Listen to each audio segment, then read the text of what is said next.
Now, the Argos project, as you mentioned, commenced in 2019 and really encompasses two streams of work. The first is the pilot to establish 40 training positions in private or non-government organisations in rural and remote Australia. And the second body of work is to establish mechanisms of sustainability for the pathway. Sarah's role in the pilot really recognised that most organisations outside of state health systems are funded at least in part by a fee-for-service model. And this makes protecting time for those requirements that Ilse talked about, the work integrated learning, the structured supervision and support, and service development, a tall ask for some organisations. So as well as Sarah covering the education funds for the trainee, we also provided some workplace training grants. And whilst these grants are in no way a like-for-like reimbursement, they are in kind a recognition of monetary recognition of the fact that the trainee and supervisor will need to step away from billable tasks. In addition to the money, Sarah also provides support to the organisations and trainees, as well as contracting an external evaluator for the evaluation. Now, that support has really evolved over the course of the project, as we've become much more aware that the workforce development infrastructure, which is so common in the State Health Service and other state employers, it doesn't necessarily exist in these private and non-government organisations. So our support has become layered, and the first layer has been that direct contact support that we've provided to trainees and their supervisors around specific issues that they have. We've also established communities of practice at a project level, as well as helping form those smaller networks around geographical location or project type or profession.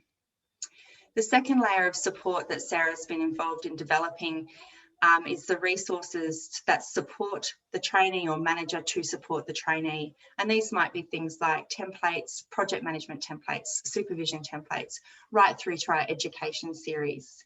And the education series arose from our observations and conversations that supervisors and managers don't necessarily have access to that development that helps them to support the trainees. And so we've provided some short courses in project management, in leadership, service redesign, and coming soon working with AHAs. A quick look at the Argos stats. We've got 34 training positions in 15 organisations across 5 states and territories.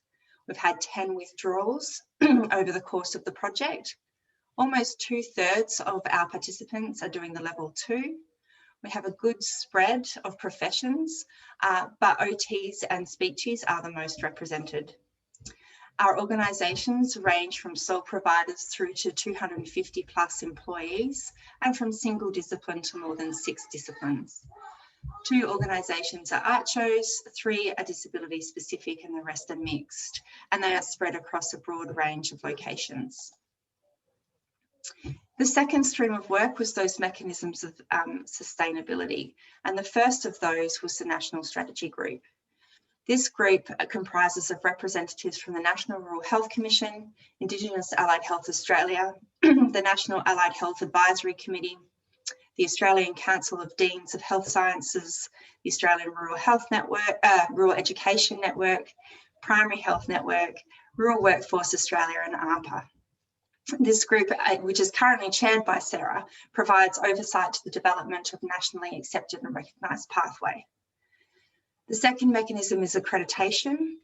JCU is currently the only provider of the education component of the pathway, but since the project commenced, we've been approached by other tertiary education providers.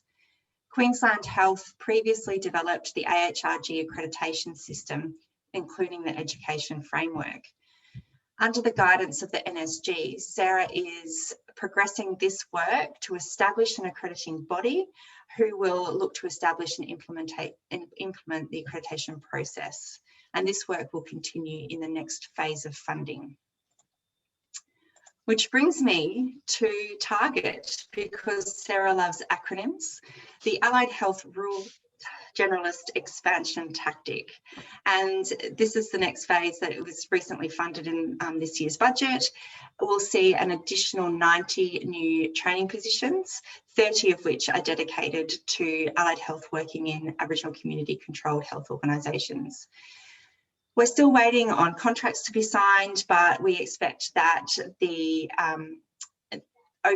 applications will be open in the next 6 to 8 weeks. If you have any questions, please pop them in the chat box. Otherwise, you can email me on the email address there. And thank you very much for your time.